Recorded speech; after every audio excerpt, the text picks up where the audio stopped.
Well, this is another jolt to Congress. Gourav Vallabh resigns from Congress. Now, according to a post on microblogging website X, he says, and I quote, "I'm not able to feel comfortable with the directionless way in which the Congress party is moving forward today. I can neither raise anti-Sanatana slogans nor abuse the wealth creators of the country. That is why I am resigning from all posts in primary membership of Congress party." So these are the latest inputs that we've been tracking in. This is yet another jolt to Congress after a slew of resignations coming in for them. Now, joining us on the broadcast is Pallavi.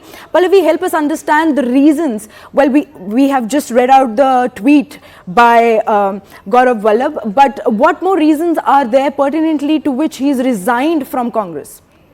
See, the 2 points on which he has resigned are really the damaging and one which can hurt, and that's a fulcrum really of the Congress's politics and campaign, I would say. One, of course, he talks about the Sanatan Dharma issue. Remember the controversy which broke out of the DMK and the comments from Udayanithi Stalin. That's one. But more importantly, he also says that I don't want to be a party to a campaign run by the Congress party where the wealth seekers, and here clearly he's referring to the two corporate houses with Rahul Gandhi and the rest of the Congress party, keeps on attacking and accusing the Prime Minister of hobnobbing with them and being very selective as far as his benevolence is concerned. Gourav Vallabh, just to put into context, is an economist also by profession. He's also been one of the most aggressive spokespersons of the party. He also got a ticket to contest elections, and therefore he was someone who was one of the favorite communications person as far as the Congress is concerned. We saw yesterday Vijender Singh quit from the party to join the BJP. We'll have to wait to see whether Gourav Vallabh also quits and which political party is he going to be joining. Not a very good morning, certainly, for the Congress. Right, Pallavi, but the trouble, yes, continues to mount for the party with the departure of noted and veteran leaders from the Congress party. But how does this actually impact the party's internal dynamics and its ability to attract and retain members?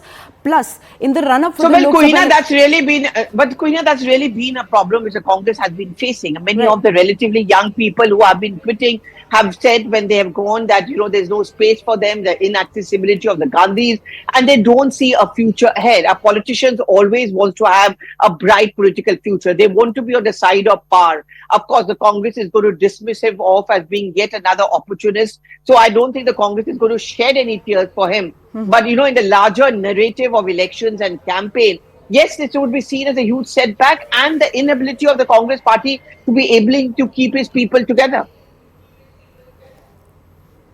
Right, Pallavi. Pallavi, can you also provide further more insight into Gourav Vallabh's reasons for resigning from the Congress party? Because particularly in the past, with the slew of resignations coming in, a lot of leaders, veteran leaders, have hinted at similar set of issues cropping up in the grand old party.